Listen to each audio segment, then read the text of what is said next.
Vital Salut.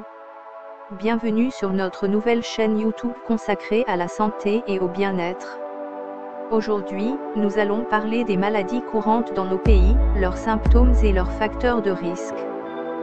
Restez à l'écoute pour obtenir des informations précieuses pour vous protéger et rester en bonne santé. Commençons par l'une des maladies les plus courantes, la grippe. La grippe est une infection respiratoire contagieuse causée par le virus de la grippe. Les symptômes courants comprennent de la fièvre, des frissons, une fatigue intense, des maux de tête, des douleurs musculaires et une congestion nasale.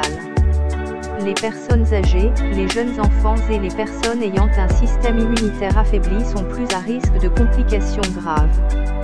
Pour réduire le risque de grippe, assurez-vous de vous laver les mains régulièrement, de couvrir votre bouche et votre nez lorsque vous toussez ou éternuez, et de vous faire vacciner chaque année. Passons maintenant à une autre maladie courante, le diabète. Le diabète est une condition dans laquelle le niveau de sucre dans le sang est trop élevé. Les symptômes fréquents comprennent une soif excessive, une augmentation de la miction, une fatigue, une perte de poids involontaire et des infections fréquentes. Les facteurs de risque du diabète comprennent l'obésité, une alimentation déséquilibrée, le manque d'activité physique et les antécédents familiaux de diabète. Pour réduire le risque de diabète, il est important de maintenir un mode de vie sain en faisant de l'exercice régulièrement, en suivant un régime alimentaire équilibré et en évitant la consommation excessive de sucre. Si vous étiez au courant des maladies que nous avons citées, dites-le nous en commentaire. Parlons maintenant d'une maladie qui touche de nombreuses personnes, l'hypertension artérielle. L'hypertension artérielle, également appelée tension artérielle élevée, se caractérise par une pression excessive exercée sur les parois des artères. Les symptômes de l'hypertension artérielle ne sont souvent pas évidents, ce qui en fait une maladie silencieuse. Cependant, certains signes peuvent inclure des maux de tête fréquents, des étourdissements, une vision floue et des saignements de nez.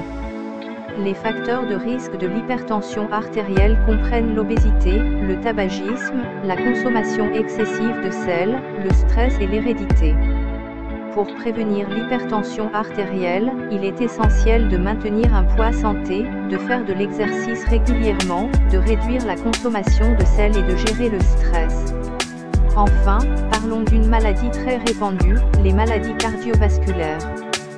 Les maladies cardiovasculaires englobent les affections du cœur et des vaisseaux sanguins, telles que les maladies coronariennes, les accidents vasculaires cérébraux et les maladies cardiaques congestives. Les symptômes peuvent varier en fonction de la maladie spécifique, mais ils peuvent inclure des douleurs thoraciques, un essoufflement, des palpitations et des étourdissements. Les facteurs de risque des maladies cardiovasculaires comprennent le tabagisme, l'hypertension artérielle, le diabète, l'obésité, le manque d'activité physique et une mauvaise alimentation. Pour réduire le risque de maladies cardiovasculaires, il est crucial d'adopter un mode de vie sain en évitant le tabagisme, en mangeant équilibré, en faisant de l'exercice régulièrement et en surveillant sa pression artérielle et son taux de cholestérol. Voilà pour aujourd'hui. Nous avons abordé quelques-unes des maladies courantes dans notre pays, leurs symptômes et leurs facteurs de risque. N'oubliez pas que la prévention est la clé pour rester en bonne santé. Si vous présentez des symptômes persistants ou si vous vous inquiétez de votre santé, consultez toujours un professionnel de la santé. Prenez soin de vous et de vos proches. Merci de nous avoir rejoints sur notre chaîne. Selon vous, quelles sont les maladies ayant causé plus de morts dans le monde? Vous aurez les réponses dans nos prochaines vidéos. Sur ce, n'hésitez pas à liker, commenter et partager cette vidéo pour aider à sensibiliser davantage de personnes à propos des maladies courantes. Abonnez-vous à notre chaîne pour ne manquer aucune de nos futures vidéos. Prenez soin de vous et à bientôt.